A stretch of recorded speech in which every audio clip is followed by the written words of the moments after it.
Sabi dito, taga Bicol kayo, di ba? Ang taas ng baha dun, di ba?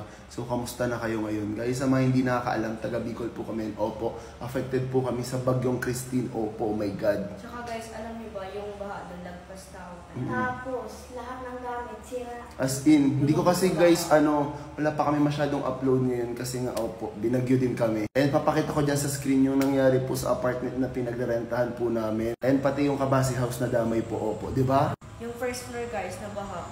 Tapos, lahat ng mga pan-TikTok namin guys, ring light namin, lahat ng mga pang-vlog, sira po, total wreck, malala. Ano no? Kahit yung mga gamit pang Kabasi House. Yung mga ililipat dun para sa Kabasi House, yung mga dispenser, rice cooker, lumubog po. Ayun guys, naawa naman ako sa nanay at tatay ko kasi nga mga senior na po yun. So nag-evacuate kami agad at dito po kami pumunta sa Papatantan. Ayun guys, kumuha ko ng room dito kay Papati, ayan.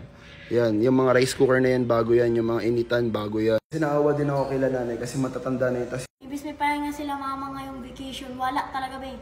Ayun, kaya pansin nyo guys, wala kami masyadong upload ngayon. Opo, kasi as in lahat. Yung bahay ng nanay ko, lahat ng gamit niya din umiiyak nga siya kasi lahat lumubog po talaga. Ayun, yung rep, yung mga salamin sa table, basag, as in back to zero, ganun. Ayun guys, ang mga concern po, opo, ayun, nandito lang naman kami sa Papatantan ngayon kasi baha pa po dun sa amin. Buti na lang guys, may family room dito sa Papatantan kaya kasyang-kasya yung buong pamilya ko. Lalagay ko na lang dyan sa screen guys yung information ni Papat if ever pupunta kayo ng Bicol tapos gusto nyo magbakasyon na yon. Sobrang nire-recommend ko tong Papatantan.